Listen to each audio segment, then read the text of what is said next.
بسم اللہ الرحمن الرحیم۔ السلام علیکم، میں ہوں آپ کا بھائی عباس ہمدانی اور آپ دیکھ رہے ہیں جعفریات ٹی وی۔ آج کا ہمارا موضوع گفتگو ہے تصور تقاضا ہائے بشریت۔ دوستو، پاک محمد و آل محمد علیہم الصلوۃ والسلام اگر انہیں بشری تقاضوں سے ماورا سمجھا جائے تو اگرچہ حق ہے، مگر اس سے ان کا کوئی نقصان نہ ہوگا بلکہ الٹا ہمارا ہی نقصان ہوگا۔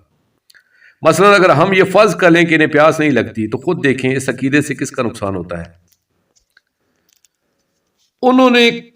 بارہا اپنے اصحاب سے فرمایا، یا کمبر اسقینی من الماء، اے کمبر، اے حبیب ہمیں پانی پلائیں۔ اگر وہ عرض کرتے کہ آپ تو اللہ کا نور ہیں، آپ کو پیاس ہی نہیں لگتی، یا عرض کرتے کہ آپ جناب موسیٰ علیہ السلام کی طرح اپنے قریبی پتھر سے پانی نکال سکتے ہیں تو ہمیں تکلیف کیوں دیتے ہیں؟ یا یہ کہتے کہ آپ نے تو پتھروں میں سے پانی کے چشمے جاری فرما سکتے ہیں، اپنے دہن مبارک ہی میں چشمہ آب جاری فرما لیں، تو سوچیں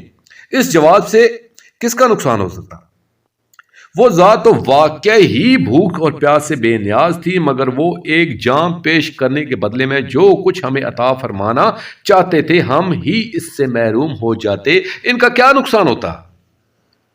ہم ان کے ظاہر سے فائدہ تبھی اٹھا سکتے ہیں جب ان کے باطن کے ساتھ ان کے ظاہر پر بھی ہمارا ایمان کامل ہوگا، ورنہ ہم ہی محروم ہوں گے۔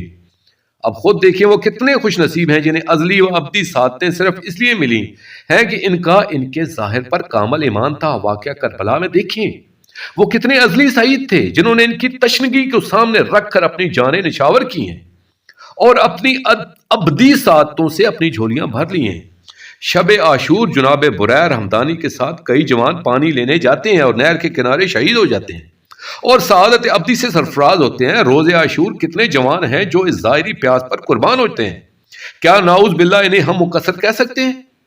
اگر کوئی یہ بات کہنے کی جسارت کر بھی لے تو اسے یہ نہیں بھولنا چاہیے کہ جتنے بھی ائمہ معصومین علیہم الصلوۃ والسلام نے شہدائے کربلا کی کربلا میں زیارت کی ہے اور انہوں نے ان سے مخاطب ہو کر یہ فقرہ ضرور فرمایا ہے،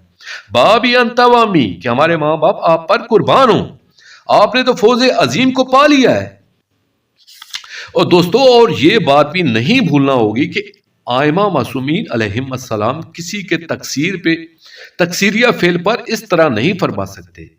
اب پھر اسی بات کا اعادہ کروں گا کہ ان کا ظاہر ہمیں نوازنے کے لیے ہے، ہماری جھولی میں کچھ ڈالنے کے لیے انہوں نے ظاہر کو اختیار فرمایا، اور اس پر ایمان لانا اتنا ضروری ہے کہ ہمیں ہر زیارت میں اقرار کرنا پڑتا ہے کہ ہم آپ کے اسرار و اعلان پر بھی ایمان لائے ہیں اور آپ کے ظاہر و باطن پر بھی ایمان رکھتے ہیں۔ عارف قزوینی کا قول ہے، وہ فرماتے ہیں کہ میری زبان جلے جو میں آپ کو پیاسا کہوں، مگر پیاسا اس لیے کہہ رہا ہوں کہ آپ نے جو فرمایا کہ جب بھی ٹھنڈا پانی پیو تو ہماری پیاس کو یاد کرو، یعنی آپ نے خود کو پیاسا فرمایا ہے، اس لیے آپ کو پیاسا کہہ رہا ہوں۔ اس گفتگو کا مقصد یہ ہے کہ ان کے ظاہر پر ایمان اتنا ہی ضروری ہے جتنا ان کے باطن پر ایمان لانا ضروری ہے، لیکن ہمیں ان کے ظاہر پر نگاہ کر کے ان کے باطن کو ایک دم بھول بھی نہیں جانا چاہیے، ورنہ ہم اللہ نہ کرے تقصیر کے مرتکب ہو جائیں گے۔ دوستو، آخر میں شکریہ ادا کروں گا مرشد کریم سید محمد جعفر الزمان نقوی البخاری سرکار دامِ اللہ تعالیٰ کا یہ مضمون میں نے ان کی کتاب افکار المنتظرین سے پیش کیا ہے، اور آخر میں اپنے پاک شہنشاہ کی بارگاہ میں التجا کریں گے، الجل الجل